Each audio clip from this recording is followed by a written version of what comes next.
Boker Tov. Today's breakfast has been sponsored by Mr. Albert Elisha and Mrs. Stella Basal, Ishmat Yitzchak ben Elisha on the 11th month since his passing, Ruach Hashem Tinechum Eden, as well as for Yosef ben David. Everyone is invited over breakfast.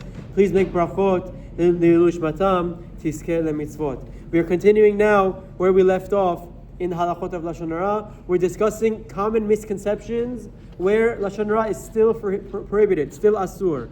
Category number 11 is even if one will be hated. It sounds intuitive, but the Chafetz Chaim goes out of his way to include this as well. Even if the people in the group or an individual will hate him for not participating in the Lashon Hara being spoken, it is still prohibited for him to join in. So it sounds obvious, but it's important to say that we know there's rules that we try to bend everything for the sake of shalom.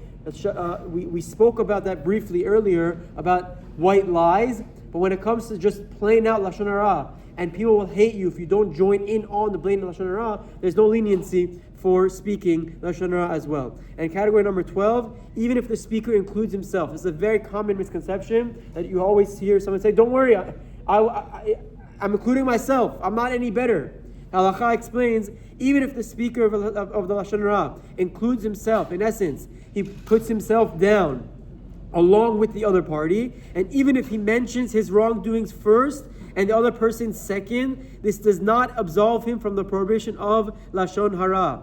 The Chafetz Chaim spends a lot of ink on this topic. Just because you're also speaking negative about yourself doesn't now enable you to speak negatively about others as well. One may believe the speaker regarding his own transgression, but not the second parties, even if they were involved in the same activity together. We know there's Assur of Kabbalat Lashon Hara, accepting Lashon Hara. We spoke about this before, we'll speak about it again later on. So in this scenario, you can believe the speaker because he's saying something negative about himself, but you can't believe what he's saying about the other party. A classic example is, I went out to eat, someone says, I went out to eat with this person at dinner, and it wasn't a kosher restaurant.